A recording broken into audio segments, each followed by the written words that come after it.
కీర్తనలు 92వ కీర్తన 12వ వచనం. ఈ వచనం అందరు కంఠస్థం చేయాలి. నేను ఆరాధన అయిన తర్వాత ఎవరిని అడిగినా కూడా మీరు చెప్పాలి నాకు. ఓకే. నీతిమంతులు ఖర్జూర వృక్షము వలె మొవ్వు వేయుదురు, లెబానోను మీది దేవదారు వృక్షము వలె వారు ఎదుగుదురు. ప్రియమైన దేవుని బిడ్డలారా, ఇంగ్లీష్ బైబిల్లో చాలా అద్భుతంగా రాయబడి ఉంది. చాలి, నీతిమంతుడు ఖర్జూరపు వృక్షం వలె వర్ధిల్లును అనేది ఇంగ్లీష్ బైబిల్ ఒక ట్రాన్స్లేషన్. దేవుని బిడ్డలారా, ఈ ఉదయకాలమందు ఈ ఖర్జూరపు వృక్షముతో దేవుడు మనల్ని పోలుస్తున్నాడు. విషయం, మూడో ప్రాముఖ్యమైన విషయం ఏంటంటే, ఈ ఖర్జూరపు చెట్టు ఎదిగే కొలది ఈ పాత ఆకు పడిపోద్ది. పాత ఆకు పడిపోవాలి. ఈ యొక్క పాత కొమ్మ, ఇప్పుడు కొబ్బరి చెట్టు అయి ఉండొచ్చు, మీ ఇంటి దగ్గర కొబ్బరి చెట్లు ఉంటాయి కదా, ఆ పాత కొమ్మ మొట్టమొదటిసారిగా భూమిలో పాతి పెట్టినప్పుడు పాత కొమ్మ అలాగనే ఉంటుందా? ఉండదు.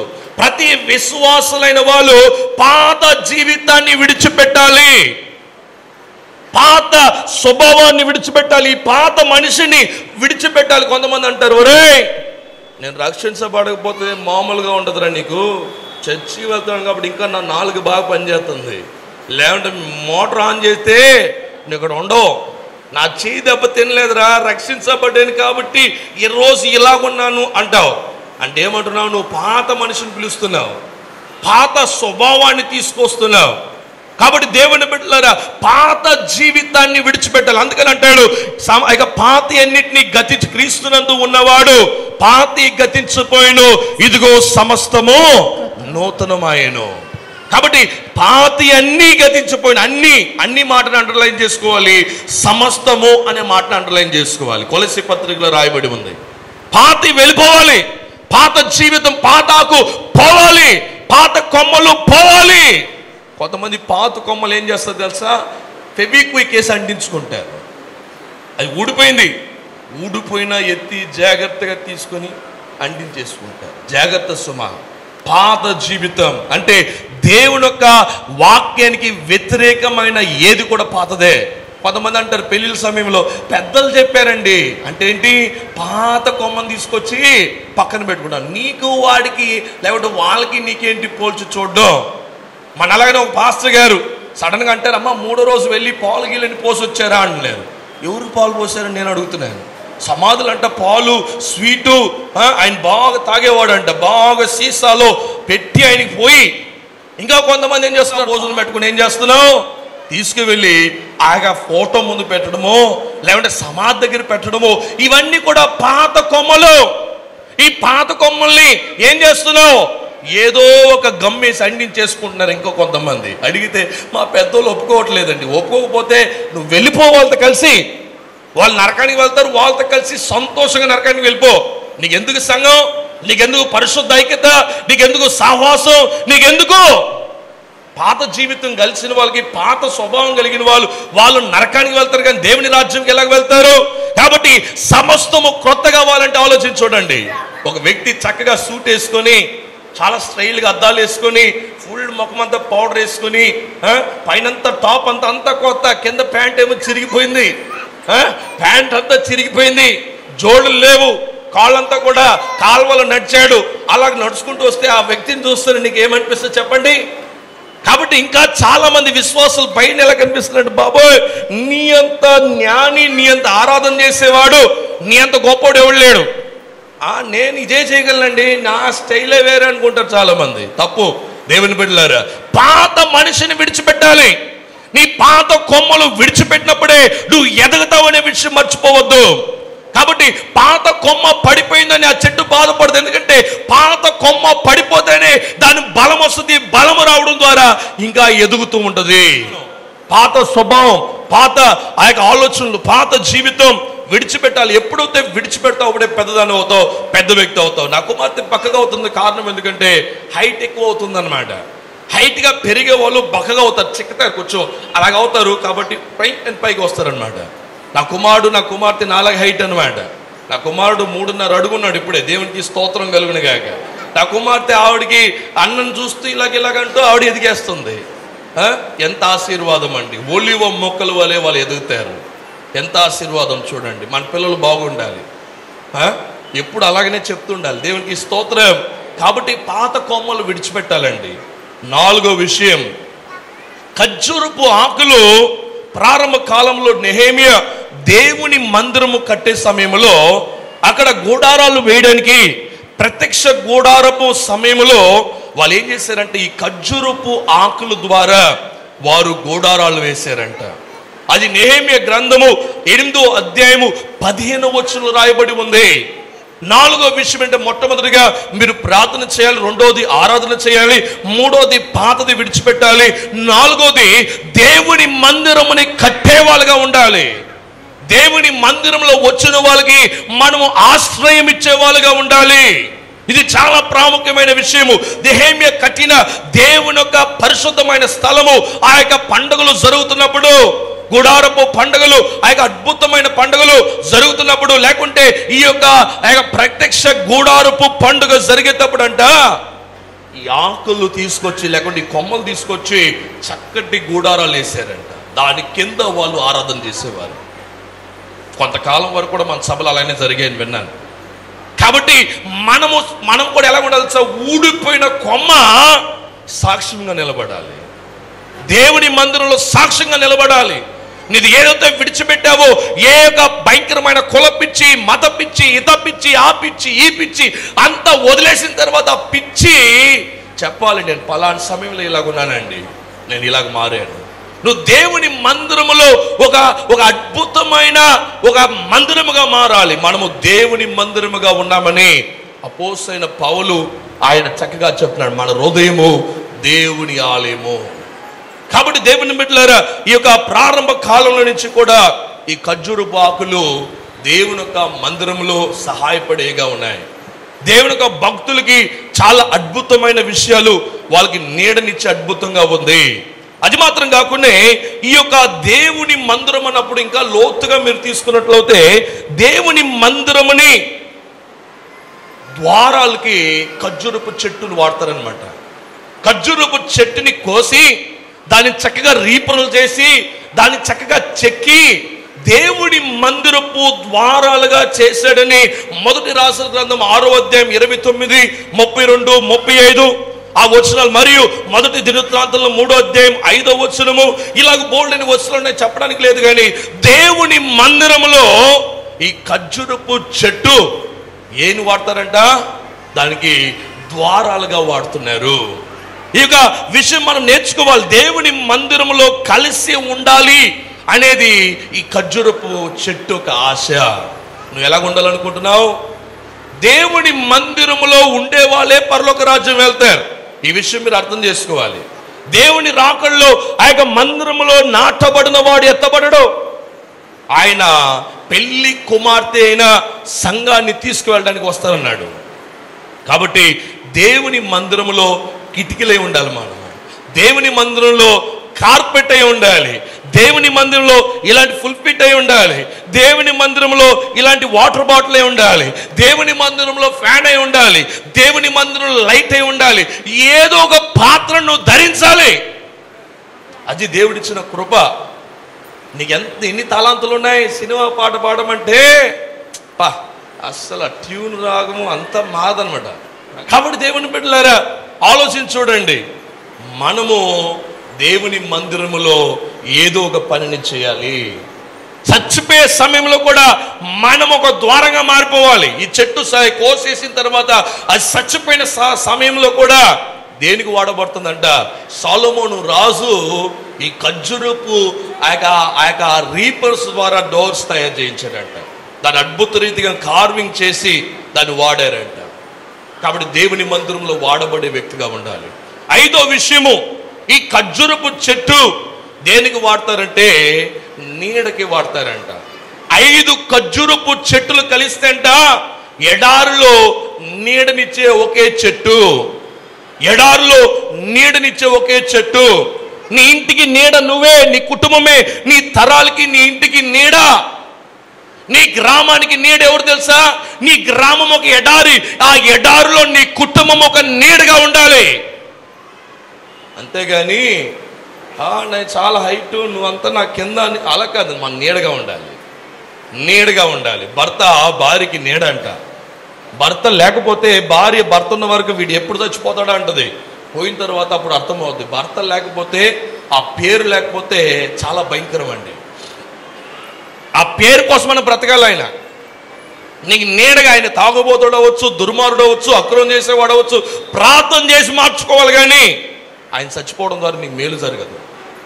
కాబట్టి తాగుడు పోతూ ఇతర వేషాలు వేయకూడదు పురుషులు. నాకు మీసాలు ఉన్నాయండి, నేనేమైనా చేయొచ్చు. కొంతమంది తప్పు బ్రదర్. మన ఇంటికి యజమానులు, శిరస్సు, కిరీటం మురికైపోతే ఎలాగుంటుందో ఆలోచన. తల చాలా అద్భుతమైన తల. ఈ తల పాడైపోతే ఏమవుద్ది? పిచ్చోడైపోతారు కుటుంబం అంతా. ఏం చేయాలని తెలీదు. తల బాగుండాలి, అప్పుడే భార్య కిరీటంగా ఉంటుంది. తల బాగలేకపోతే కిరీటం తల మీద ఉంటుందా? ఇలా పిచ్చిగంతలు వేసేవాడు కిరీటం ఉంటుందా? దాన్ని తాడు పెట్టి కట్టి గట్టిగా దాన్ని కడితే కానీ నిలబడదు. కొంతమంది భార్యలు అలానే బ్రతుకుతున్నారు. వీళ్ళు చేసే దుర్మార్గ పనులు ఇవన్నీ చేసినా కూడా అవన్నీ సహిస్తున్నారు. ఒకసారి ఒక సిస్టర్ గారు చెప్పారు, ఆవిడ కంటి ముందంటే తన భర్త గారు ఇంకొక ఆవిడతో పడుకుని ఉన్నాడంట, ఇంకొక ఆవిడతో వ్యభిచారం చేస్తున్నాడు కంటి ముందంట. ఇలాంటి దృశ్యం నేను చూశాను బ్రదర్. అయినా కూడా ఆయన నేను ప్రేమిస్తున్నాను. ఆయనకంట ఆవిడ మీద ప్రేమ లేదు, ఆవిడ మీదే ప్రేమ అంట. పాత కొమ్మని విడిచిపెట్టాలి బ్రదర్. నీ నీడ నీ భార్యే. మన ఇల్లే మనకి నీడ. మన ఇంటికన్నా ఎవడు చూడండి లోకంలో. నీ భార్య ఎంతైనా నువ్వు సమాధి దగ్గర వెళ్ళే వరకు కూడా నీ భార్యే. మీరు సమాధి దగ్గర వెళ్ళే వరకు భర్త పిల్లలు. ఈ సంబంధాన్ని ఎవరు కూడా దూరం చేయొద్దండి.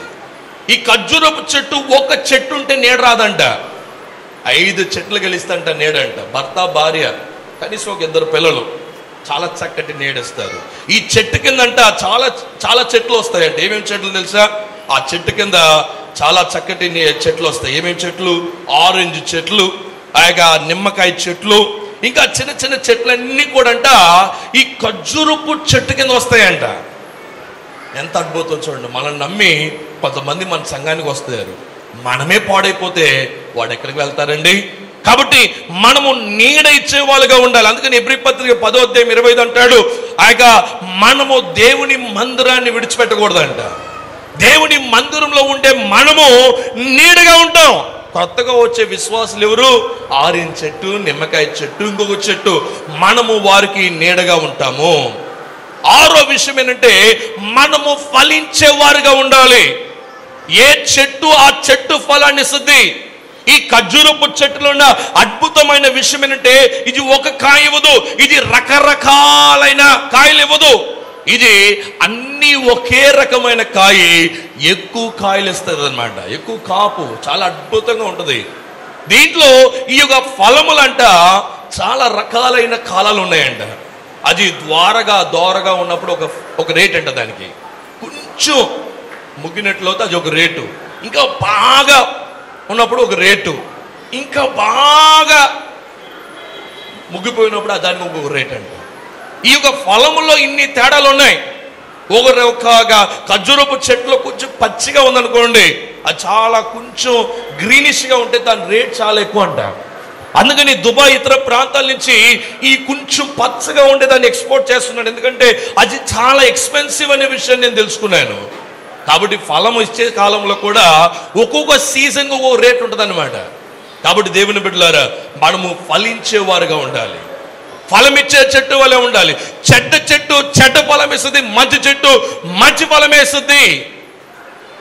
ఏ చెట్టు ఎలాగుందని ఎలా తెలుసా? దాని ఫలాన్ని తినడం ద్వారా తెలుస్తుంది. రంగాపురంలో ఉన్న మన్నా జూబ్లీ చర్చ్ ఎదుర ఒక కొబ్బరి చెట్టు ఉంటుంది. అక్కడ ఆ బ్రదర్ ఒక ఆయన ఉంటాడు, మన విశ్వాసి. ఆయనని అక్కడ సేవ చేసినప్పుడు ఒక సంవత్సరానికి అక్కడ కొబ్బరికాయ ఇచ్చేవారు. నా కొబ్బరికాయ తీసి చాలా చక్కగా ఆ కొబ్బరి బొండం ఇచ్చేవారు. దాని నీళ్లు ఎలాగుంటాయంటే మధురంగా ఉంటాయి. ఇప్పుడు కూడా మర్చిపోలేము. కాబట్టి ఆ చెట్టు ఎలా గుర్తించబడుతుంది అంటే దాని యొక్క ఫలాన్ని బట్టి గుర్తించబడుతుంది. నీ ఫలం ఎలాగున్నాయి, నీ పిల్లల ఫలాలు ఎలాగున్నాయి ఒకసారి ఆలోచించి చూడండి. 7వ విషయము, ఈ ఫలాల్లో ఐక్యత కనిపిస్తుంది. ఈ ఫలాల్లో ఐక్యత కనిపిస్తుంది. ఖర్జూరపు ఆ యొక్క ఫలాలన్నీ కూడా ఒకే స్టైల్లో ఉంటాయి అన్నమాట. ఒకే రూపంలో ఉంటాయి, ఒకేలాగా ఉంటాయి. కాబట్టి మన పిల్లల్ని సమానంగా ప్రేమించాలి, మన కుటుంబాన్ని సమానంగా చూసుకోవాలి, సంఘములో సమానత్వం ఉండాలి. మన్నా జూబ్లీ సంఘములో ఎప్పుడు కుల భేద ఎవరికి లేదండి, కలర్ భేద లేదు, చదివినోడు ఒకలాగా చదవనోడు ఇంకొకలాగా లేదు, అందరూ సమానంగా కూర్చుంటారు. కొంతమంది బాధ వచ్చు, ఏంటండి మిగతా చర్చికి వెళ్తే పెద్ద పెద్ద కుర్చీలు వేస్తారు, మమ్మల్ని రండి చప్పలు కొట్టిస్తారు, విజిల్ వేస్తారు, దండలేస్తారు, ఈ చర్చికి వెళ్తే అందరితో కూర్చోమంటారు. కూర్చోవాలి, ఎందుకంటే అలా చేస్తే ఎంతమంది ఎంత గొప్ప వాళ్ళు ఉన్నారు తెలుసా? ఒక్కొక్కరికి ఒక్కొక్క టాలెంట్ ఉంది, ఆ టాలెంట్ అందరిని గుర్తించాలంటే ఎలాగవుతుంది? కాబట్టి అందరం కూర్చుంటాం, అందరం మనమే దండలు వేసుకుంటాం. దేవునికి స్తోత్రం. ఎవరికి దండేస్తాం? మనకు కాదుండు, ఆయనకి వేయాలి. దేవునికి స్తోత్రం. కాబట్టి ఇక్కడ ఘనత ఎవరికి వస్తుంది అంటే దేవునికి ఒక్కడికే వస్తుంది. కాబట్టి దేవుని బిడ్డలారా ఆ విషయం గమనించాలి. 7వ విషయం మనం ఫలించాలి. 8వది, ఈ చెట్టులో నాకు అద్భుతమైన విషయం ఏంటంటే ఈ చెట్టు ఎప్పుడు పైనే చూస్తుందండి. ఈ చెట్టు ఎక్కడ చూస్తుంది? పైన చూస్తుంది. పక్కనున్న కిటికీల వైపు చూడదు, ఎదురున్న అమ్మాయిని అబ్బాయిని చూడదు, లోకాన్ని చూడదు, లోకముకు అందాన్ని చూడదు. ఇది ఎప్పుడు పైనే, దీని పని ఎప్పుడు పైనే. పందులు ఎప్పుడు కిందే చూస్తాయండి. పంది దాన్ని కోసే టైంలో, దాన్ని చంపేసే సమయంలో అలా పైన చేసి బాబు అంతే చాలా ఉందే, ఇంతకాలం నేను చూడలేదే, అప్పుడే తెలుస్తుంది అన్నమాట. కత్తి తీసి అంటది, పోయింది అప్పుడే. చాలా మంది చచ్చిపోయిన తర్వాత పరలోక రాజ్యం వెళ్ళిపోదాము, ఆఖరి నిమిషంలో రక్షించబడదాము అనుకుంటారు. జాగ్రత్త, మరణం ఎప్పుడు ఎవరికి ఎలాగొస్తుందో తెలియదు. కాబట్టి నువ్వు పైనే చూడాలి. You should look up. Our business is up. మన వ్యాపారం, మన భవిష్యత్తు అంతా పైన ఉంది. నువ్వు భూమిలో చూడడం ద్వారా ఏమవుతుంది ఏంటి? ఇది కొంతకాలం వ్యాపారం, ఇది టెంపరరీ, ఇది సీజనల్. నా కాలంలో ఇలాగ వస్తాను, నేను అయిపోయిన వ్యాపారం, నేను వెళ్ళిపోవాలి పైకి. అందుకని ఇక్కడే టెంట్ వేస్తాను, ఇక్కడే పట్టా వేసుకుంటాను, ఇక్కడే సరిహద్దు గొడవ, 1 ఇంచు గొడవ కోసం ఒక మనిషిని చంపేయడం, వాడిని పోలీస్ స్టేషన్ అందరితో అరెస్ట్ చేయడం, వాళ్ళని విసిగించడం, చంపేసే స్థాయికి వెళ్ళడం. ఎందుకంటే ఇవన్నీ ఎందుకు మన గొడవలు? అన్నదమ్ములతో ఎందుకు గొడవలు? మన పైన ఉంది మన పనులండి.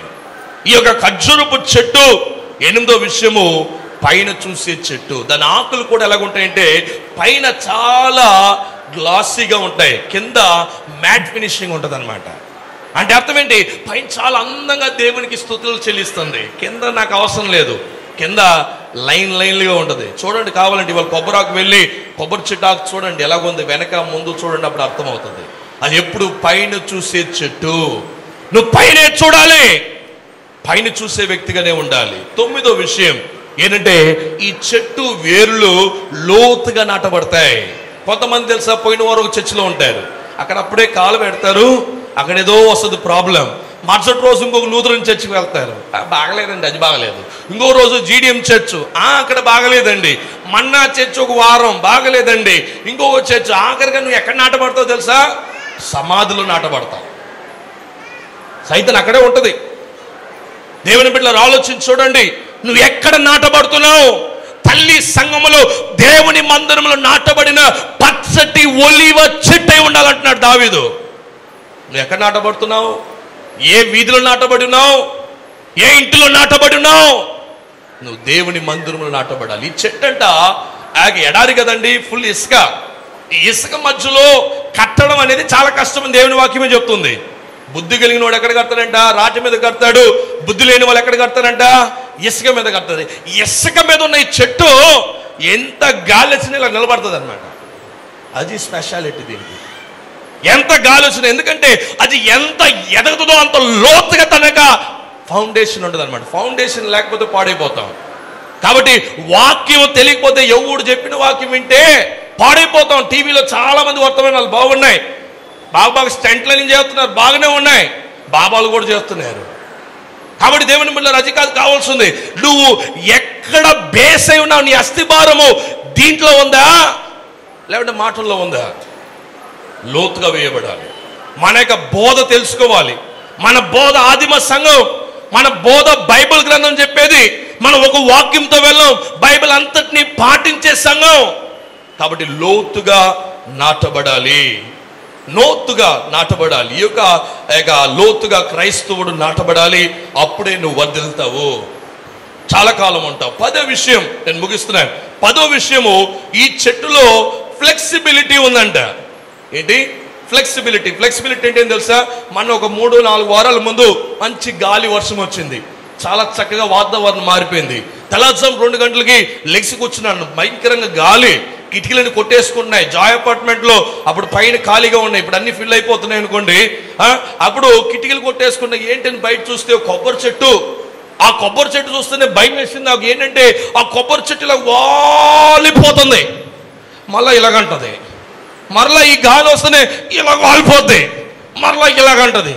దీన్ని చూస్తే నాకు ఆశ్చర్యమైంది. ఏంట్రా బాబు, ఈ రోజు ఈ చెట్టు అయిపోయింది అనుకున్నాను. ఆ చెట్టు కూడా అలాగే అనిపించుంటుంది. ఈరోజు ప్రభా నేను ఇంతకాలం బ్రతికాను ప్రభా, నేనే చూస్తున్నానయ్యా. అయ్యో నేను పడిపోయేలాగున్నాను దేవా, దేవా నేను పడిపోయేలాగున్నాను, అయ్యో తెగిపోయేలాగున్నానయ్యా, అయ్యా నేను పడిపోయేలాగున్నాను. స్తోత్రం అయ్యా, అయ్యా స్తోత్రం అయ్యా, కాపాడేవయ్యా, నీ కృప ఉందయ్యా, అయ్యా అయ్యా గాలి వస్తుందయ్యా, అయ్యా అయ్యా అయ్యా అయ్యా అయ్యా అయ్యా థ్యాంక్ యూ అయ్యా, మళ్ళీ కాపాడావు. ఈ యొక్క చెట్టులో ఉన్న ఫ్లెక్సిబిలిటీ, విశ్వాసంలో ఫ్లెక్సిబిలిటీ ఉండాలి. భర్త గారికి ఉద్యోగం ఉన్నప్పుడు పండగ, ఉద్యోగం పోయిందనుకో ఎండగా అనమాట. ఉద్యోగం లేనప్పుడు పొగడాలు ఎలా ఉంటాయి తెలుసా, బూతులే వస్తుంటాయి భార్యకి. కొడుకు కూతురు ఇష్టం వచ్చినట్టు మాట్లాడతారు తండ్రిని. సంపాదించినప్పుడేమో బాగా తిన్నావు. ఇప్పుడు తండ్రికి ఉద్యోగం లేకపోతే కొడుకు సంపాదిస్తుంటే ఎలా చూస్తాడు తెలుసా, పనికిరాని వాడిలాగా చూస్తాం. కొన్నిసార్లు వంగాలండి, కొన్నిసార్లు వంగి అలవాటు నేర్చుకోవాలి, కొన్నిసార్లు గంజి తాగాలి. ఎప్పుడు పల్లాలు తినడం కాదు, గ్రీన్ ట్రీ బిర్యానీలు, విష్ణుశ్రీ బిర్యానీలు తినడం కాదు, కొన్నిసార్లు గంజి కూడా తాగాలి. గంజిలో ఉండే రుచి బిర్యానీలో ఉండదండి. గంజి తాగితే వ్యాధులు రావండి. దాన్ని ఇప్పుడు ఏమంటారు తెలుసా, ఓట్స్ అంటున్నాడు. ఓట్స్ అంటే ఏమనుకుంటున్నారు, అది కూడా ఇదే గంజే. దాన్ని గంజిని ఓట్స్ అంటూ ఇంకోటి అంటూ వెరైటీలు చేస్తున్నారు, స్టంట్లు వేస్తున్నారు అంతే అక్కడ. కాబట్టి దేవుని బిడ్డలు నేర్చుకోవాలి. కొన్నిసార్లు వంగే వాడుగా మనం ఉండాలి, కొన్నిసార్లు తగ్గించుకోవాలి. కొంతమంది మనము ఎక్కువగా నిలబడడం ఇష్టం ఉండదు, వాళ్ళ ముందు తగ్గాలి. బ్రదర్ అవునండి, చాలా సంతోషం అండి, వాళ్ళు మన గురించి ఏమన్నా బ్రదర్ ఎస్ అండి థ్యాంక్ యూ అండి, తగ్గాలి. కొన్నిసార్లు తగ్గినప్పుడు తగ్గపోయామనుకో ఏమంటారు తెలుసా, విర్రవీగిపోతున్నాడు అంటాడు. ప్రసంగాలు కానీ ఇతర కార్యాలు కానీ గోస్తలు కానీ విర్రవీగిపోతున్నాడు. ఎక్కడ విర్రవీగిపోతాం? కాబట్టి కొన్నిసార్లు తగ్గాలి, లేకుంటే దేవుడు విర్రవీగుతున్నాడని మాట్లాడతాడు. కాబట్టి తగ్గేవాడే గొప్పవాడు. నీ ఇంటికి గొప్పవాళ్ళు వచ్చారా, తగ్గు. నీ ఇంటికి బీదవాళ్ళు వచ్చారా, అక్క రెండక్క చాలా సంతోషం మీరు రావడం, వచ్చేసిందిరా బాబు, ఎంతగా ఈ వైపు వచ్చావు అంటే మళ్ళా నీ ఇంటికి వస్తారా? కాబట్టి మనము తగ్గాలి, ఫ్లెక్సిబిలిటీ ఉండాలి. ఫ్లెక్సిబిలిటీ మనము ఆ యొక్క తుఫాను, వరదలు, వర్షాలు సహించే హృదయం మనకు ఉండాలి. ఇంకా రెండు విషయాలు ముగిస్తాను, 2 నిమిషాలు. 11వ విషయం ఏం తెలుసా, ఈ చెట్టు బయట పచ్చగా ఉంటుంది, లోపల పచ్చగా ఉంటుంది. ఇది అన్ని చెట్లు ఉండవు. చెట్టులు మీరు ఎప్పుడన్నా మీరు చెట్టు కోసినప్పుడు చూసారనుకోండి, దానికి రింగ్ సిస్టమ్ కనిపిస్తుంటుంది. మీకు సైన్స్ చదివిన వాళ్ళు బాగా అర్థమవుతుంది. ప్రతి రింగు కూడా ఒక సంవత్సరానికి సాదృశ్యం అనమాట. ప్రతి రింగు అంటే లోపల చచ్చిపోద్ది అనమాట. చెట్టుకి లోపల శక్తి బలం ఉంటుంది. కాబట్టి లోపల ఏమవుతుందంటే అది చచ్చిపోతుండగా ఒక రింగు, ఒక సంవత్సరం అయింది, 2వ సంవత్సరం 2వ రింగు, కొన్ని సంవత్సరాలు, 1000 సంవత్సరాలు, 500 సంవత్సరాలు, 300 సంవత్సరాలు, 400 సంవత్సరాలు ఉండే చెట్టులు ఎలాగని చెప్తారు తెలుసా, దాన్ని కోసిన తర్వాత ఆ రింగులు లెక్క పెడతారనమాట. ఖర్జూరపు చెట్టుకి రింగులు ఉండవు. ఎన్ని సంవత్సరాలు బ్రతికిందని ఎవరికి తెలీదు, అంత పచ్చగా ఉంటుంది లోపల. కాబట్టి బయట భక్తి కాదు కావాల్సి ఉంది, బయట ఆరాధనలు కాదు కావాల్సి ఉంది, బయట ఉండే తెల్ల బట్టలు కాదు కావాల్సి ఉంది, బయట ఉండే మేకప్ కాదు. మేకప్ కొంచెం వర్షమో గాలో లేకుంటే కొంచెం చెమట వచ్చిందని మేకప్ అంతా పోయిందనుకో అసలైన వ్యక్తి బయటికి కనిపిస్తావు. ఇన్ని డ్రామా వాడికి బాగుంటుంది, క్రైస్తవుడికి బాగుండదు. క్రైస్తవుడు రోజు అనిపించుకోవడానికి కారణం ఏంటి తెలుసా, బయట ఒక మాట లోపల ఒక మాట. బయటేమో నేను క్రైస్తవుడు అంటావు, వెళ్ళి విగ్రహ ఆరాధన చేస్తావు అందరి ముందు. నువ్వు ఎలాగ చేస్తావు, నువ్వు ఎలాగ మనం నమ్మగలం ప్రజల్ని? కాబట్టి దేవుని బిడ్డలు నేర్చుకోవాలి, లోపల శుభ్రంగా ఉండాలి మనం. ఇన్నర్ మ్యాన్, నేను చెప్పాను కదా ఇందాక, పాయిజన్ ఉంటే లోపల ఏమంటాం, పాయిజన్ బాటిల్. బయట బాగున్నా కూడా లోపల విషం. పాము ఎందుకు చంపేస్తుంది తెలుసా, పాము ఎందుకంటే విషం దాని లోపల ఉండేది. అంతే అంత ఉంటుందండి, మళ్ళీ అయితే అంతే వాళ్ళు చంపేస్తుంది. కాబట్టి దేవుని బిడ్డలారా మన లోపల పచ్చగా ఉండాలి. పచ్చడితనానికి ఎదుగుదలకి సాదృశ్యమైంది. ఆఖరిగా చెప్పిన ఆఖరి పాయింట్ వింటారా, ఆఖరి పాయింట్ తెలుసా, ఈ చెట్టు ఎప్పుడు కాలదు. ఎంత అద్భుతం చూసారా, ఏంటి? ఈ చెట్టు ఎప్పుడు కాలదండి, పొయ్యిలో పెడితే కాలదు. Palm tree will never burn. అది ఒక స్పెషాలిటీ. ఈ చెట్టు ఎప్పుడు కాలదంట. అది వింటే నాకు ఆశ్చర్యం వేసింది. ఆఖరి వరకు కూడా ఈ భూమిలో మట్టి అయిపోతుంది కానీ కాలదు. మట్టి అయిపోతుంది కానీ కాలదండి చెట్టు. కాబట్టి మనల్ని దేవుడు భూమిలో పాతి పెట్టమన్నాడు. ఆ విషయాన్ని మీరు పాటించాలి. ఆ విషయాన్ని మీరు పాటించాలి. బాప్టిజం పొందిన వాళ్ళని ఇష్టముచ్చటకు మనం చేయడానికి లేదు. దేవుని వాక్యం చెప్తుంది, దానికి ఒక క్రమాన్ని పెట్టింది. ఈ చెట్టు కాలదు, మట్టిగా మార్చబడుతుంది. కాబట్టి దేవుని బిడ్డలారా, ఈ 12 విషయాలు మరలో ఒకసారి చూద్దామా? ప్రార్థన చేసే చెట్టు. చెప్పండి, ప్రార్థన చేసే చెట్టు. అమ్మ చెప్పాలి. ప్రార్థన చేసే చెట్టు, ఆరాధించే చెట్టు, కొమ్మలు ఊడిపే చెట్టు, పాత కొమ్మ ఊడిపే చెట్టు, సంఘాన్ని కట్టే చెట్టు, నీడగా ఉండే చెట్టు, ఫలించే చెట్టు, ఐక్యత కలిగిన చెట్టు, పైన చూసే చెట్టు, లోతుగా నాటబడిన చెట్టు, ఏ గాలినైనా తట్టుకునే శక్తి కలిగిన చెట్టు. చెప్పండి అమ్మా. పచ్చటి చెట్టు. ఎక్కడ పచ్చటి? లోపల పచ్చటి చెట్టు, కాలని చెట్టు. ఈ 12 విషయాలు ఈ వారమంతా ధ్యానించండి. దేవుడు మనల్ని దీవిస్తుంది. అందరూ ఇష్టపడదాం. మనం ప్రార్థన చేసుకుని మనం ముగించుకుందాం. ప్రార్థన. తండ్రి, మీకు వందనాలు. ఖర్జూరపు చెట్టు వలె మమ్మల్ని అందరినీ మార్చండి. ఖర్జూరపు చెట్టు వలెయా మా జీవితాలు మార్చండి. పరలోకమందున ఉన్నతమైన దేవా, ఆఖరిగా ప్రవచనము ప్రకారం మీరు ఆ యొక్క సింహాసనం మీద కూర్చున్నప్పుడు తెల్లటి వస్త్రం ధరించుకొని మేము మిమ్మల్ని ఆరాధిస్తామని వాగ్దానం చేసావు కనుక ప్రభువా, ఈ యొక్క 12 విషయాలు మా జీవితాల్లో ఈ రోజు నుంచి యాక్టివేట్ చేయమని ప్రార్థన చేస్తున్నాం. ప్రభా, ఖర్జూరపు చెట్టు వలె మమ్మల్ని వాడుకోమని, దీవించమని, ఈ వారం అంతట్లో మాకు తోడుగా ఉండమని యేసు నామమున ప్రార్థించి వేడుకుంటున్నాం తండ్రి. ఆమేన్. మన్నా జూబ్లీ చర్చ్, అమలాపురం. మా ఫోన్ నంబర్ 9006800005 మరియు 9008400005. Our address, Manna Jubilee Church, Amalapuram. Our phone numbers 90006 80005.